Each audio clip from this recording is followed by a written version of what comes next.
எட்டி கொஞ்சம் தள்ளி நில்லுமானே, இல்ல எக்கச்சக்கமாகி போகும் தானே.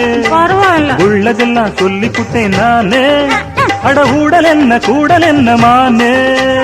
சொக்குபடி வச்சிருக்கேன் மாமா, என்ன சொக்க வச்சு எட்டி நிக்கலாமா? ஐயோ சொக்கத்துக்கு வேலை இல்ல மாமா, நான் வேண்டியதை கேட்டுக்கிட்டேன். ஆமா ஐய எட்டி கொஞ்சம் தள்ளி நில்லுமானே.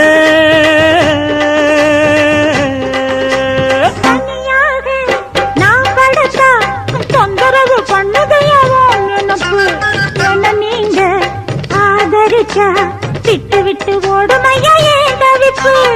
அறியாத சின்ன பொண்ணு, அச்சம் கொஞ்சம் நாணம் கொஞ்சம் வேணும் அம்மா. புரியாத மோகத்துல புத்தி தடுமாறி விடக்கூடும் அம்மா.